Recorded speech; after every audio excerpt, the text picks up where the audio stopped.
Alright, everybody. Good afternoon. Wanted to do kind of a long form video for the first time. Uh, as you guys might have seen on my short, recently had some work done on my Springfield Prodigy due to a failure that happened about a week ago, shooting a USPSA match.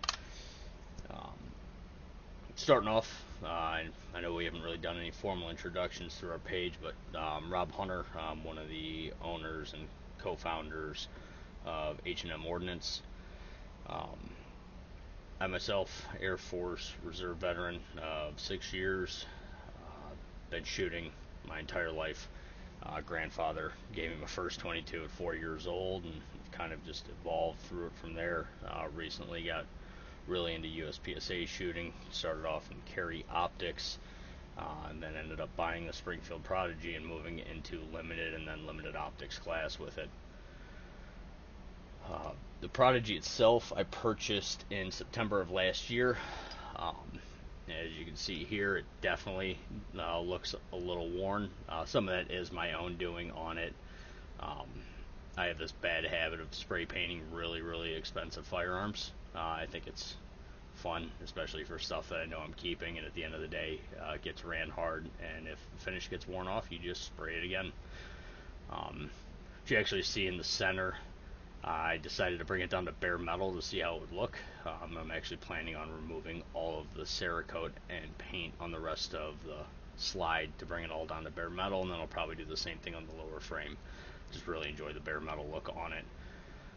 But yeah, I purchased the Prodigy in September of last year and began running it in USPSA. Since then, I just broke, I think, 6,000 rounds through the firearm.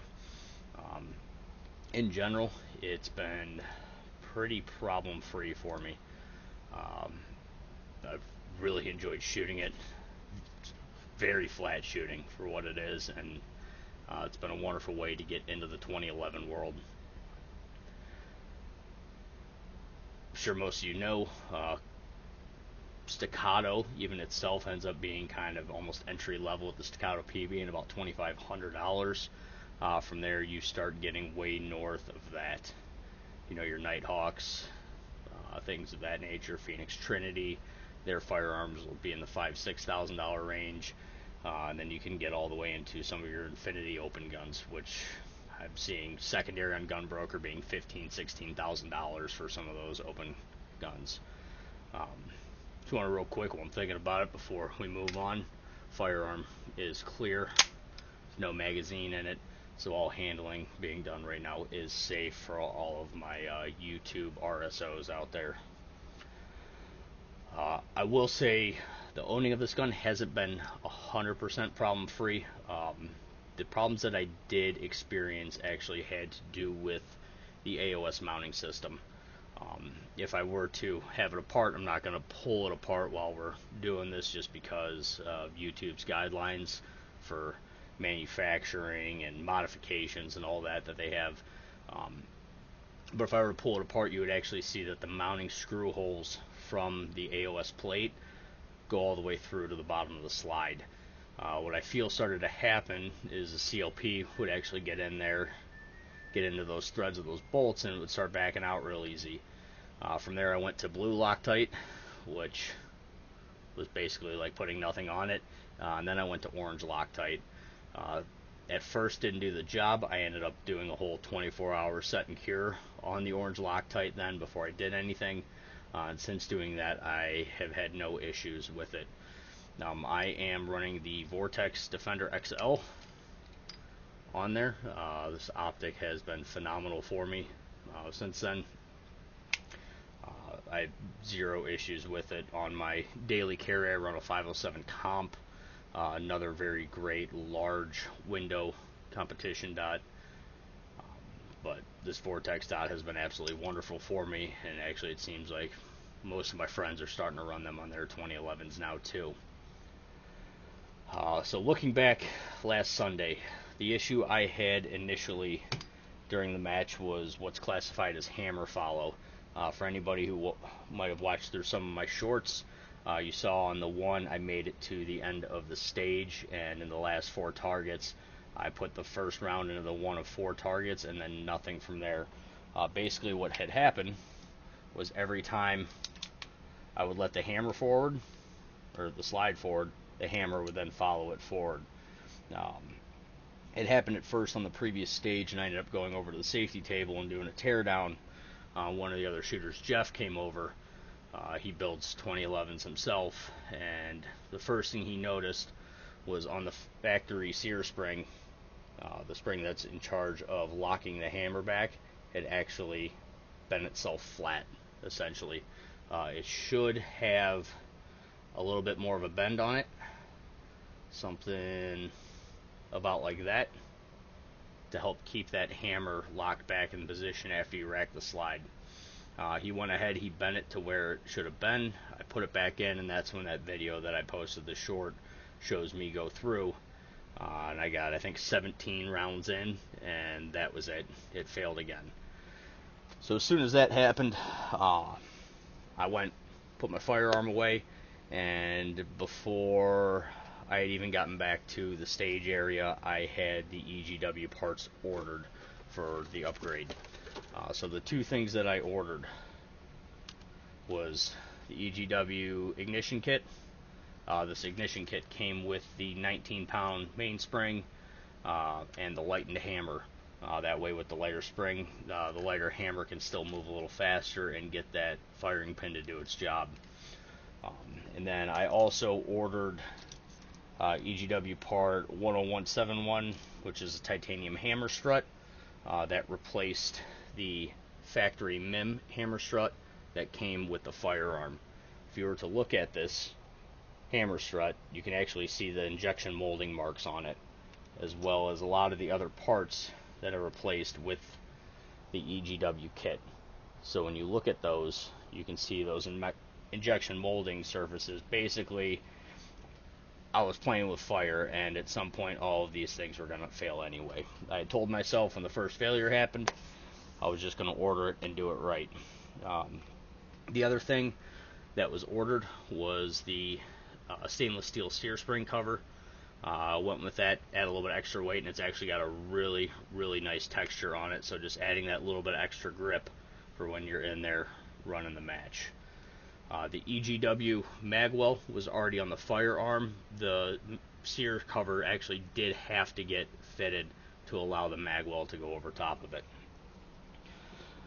With that being said, another thing that I had done when it was apart was actually what's called a marble cut.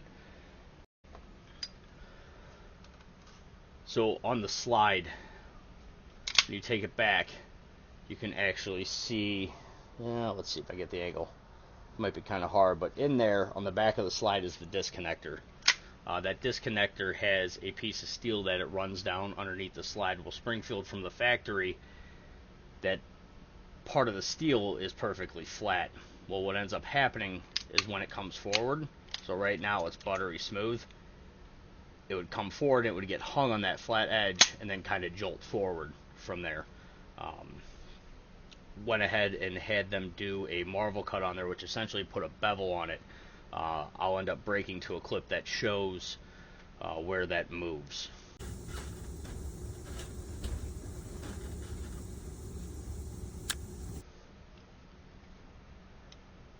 I'll also show you guys a takeaway photo of the marble cut, and you can see the bevel that's done on it. It's going to break the video up, but like I said, YouTube will want to shut the video down if it shows any sort of manufacturing or modifications of firearm. So for the sake of the actual talking portion, we're just going to leave it together, but I'll go ahead and break to a photo, and like I said, you'll see that bevel that was added to it.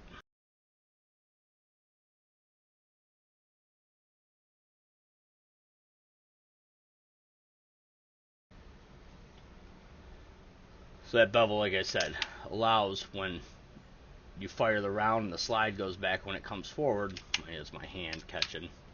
There's no catch on the slide anymore. It allows it to start by actually working its way down, and then the disconnector itself slides on that existing bevel and releases very nicely. All of the work I had done was done by Justin over at Tracker Custom Arms. So I said I wasn't even back to the stage yet when I ordered all the EGW parts. The very next thing I did after ordering the parts is I sent Justin a text. We had had a previous conversation. I kind of knew it was inevitable that something was going to go with all the MIM parts in this firearm. But I sent the text, and Justin was eager to help. I can't say enough good things about the turnaround time, his attention to detail. Sat down and met with me, asked me my expectations on everything, what I was looking to have done, and then was in contact with me each step of the way through what he was doing. On top of the install, we talked about the Marvel cut being done, and then my final thing I asked him was to see what he could do with the trigger, being that once again this is a factory production firearm. The trigger wasn't necessarily the greatest. I think it was pulling at about 3.5, maybe 3 3/4 pounds. Had a lot of slop, a lot of take up before the wall hit, and then on reset there was actually a good bit of window on the pre-travel before the reset hit. Now, as you can see, we got the hammer back. I'm going to bring it up. We have a 2.6 pound trigger. There we go. So, damn near nothing there. I'm going to go ahead and hold that down. And the reset, it's immediate. I'm super excited to go out and run this gun, and I know I'm going to go to Outlaw Steel Wednesday night out at DSS, make sure I can get some paces put in before Area 8, and a little over a week and a half away. Yeah, the whole process from Justin has been amazing. I have no doubt that now, especially with the quality machine parts from EGW put in the firearm, that it's going to end up working really well. So yeah, Justin and Tracker Custom Arms, they've been absolutely phenomenal. I knew immediately I was going to trust him with any work I needed done. So their actual real niche and forte is doing custom ground up 1911s and 2011s. I can't speak specifically for a price on it, but when I've talked numbers with them, I can say they are very fair considering the marketplace on things, and having actually shot a couple of their firearms. One of my co-workers at my day job has both a limited and a limited optics gun from them, and I got to shoot the limited optics one a couple of weeks ago. I think you'd be hard pressed to find another quality 2011 or 1911 for the price range than what they can put together. And they will deal with you the whole way through, custom top to bottom ordering, everything down to where you want the slide cuts, the finishes, all of it. I really look forward to getting out and shooting this a bunch over the next couple of weeks. What I am going to do here, actually, when I get done talking to you guys now, I'm actually going to head up to the local range, Sherwin Shooting Sports. Another little place that's always been great to me. Let me always go in and test out stuff as I get it, and have some fun. Jimmy, the manager up there, is a real good dude, Marine vet himself. But I'm actually going to head up there. I'm going to put the first few rounds out of this since getting it back. I'm going to make sure I'm going to bring the camera with me too, record some of it so you guys can see how it runs. But yeah, I'm excited. I'd say as it sits, I am probably dotting everything into this firearm right around 2. So right around $2,000. I don't know, once again, if you can get a firearm together that runs as smooth as this, with now especially the quality internals that are inside of it for that price range. You have to even add another $500 to that number to get a Staccato. Yeah, well, I appreciate you guys chiming in. Like I said, it's been my first long form video. Let me know if you like these things, like these topics, me sitting here talking about stuff. I'd be more than happy to keep doing these things as they go through. Yeah, make sure to like and subscribe. Gotta play that game with the algorithm, get these things up, and get more content out. You will also see as the week goes on, I'm going to put together, I did spend the weekend at Cleveland Gun Con, worked as a range safety officer for the Thursday night vision stuff, as well as Friday for the media range day, and then I actually attended downtown yesterday I was there early, got real busy. They were actually running into capacity issues, so I took off out of there to let some of the other people get a chance to get in. But another group of people at the Gun Collective, I can't say good enough things about them. The smoothness of the event that they put on, especially out at the range with all the moving parts, all the live fire going on, professionals all around there. It's my first time ever meeting and dealing with John. He's a great guy. Lots of conversations with him. Nothing but hospitable. Yeah, not hostile, hospitable. He's a really easy guy to deal with, really easy guy to talk to, and nothing but polite the entire time. So I really hope they come back to Cleveland. I know I saw something online today that there's some issue with the building owner where they held the expo. Not really my thing to get into. But I hope that doesn't deter them. I think the range that they use, they saw the benefits of it and the ability to grow and keep making the event larger and better every year. But yeah, till next time. Appreciate it, guys.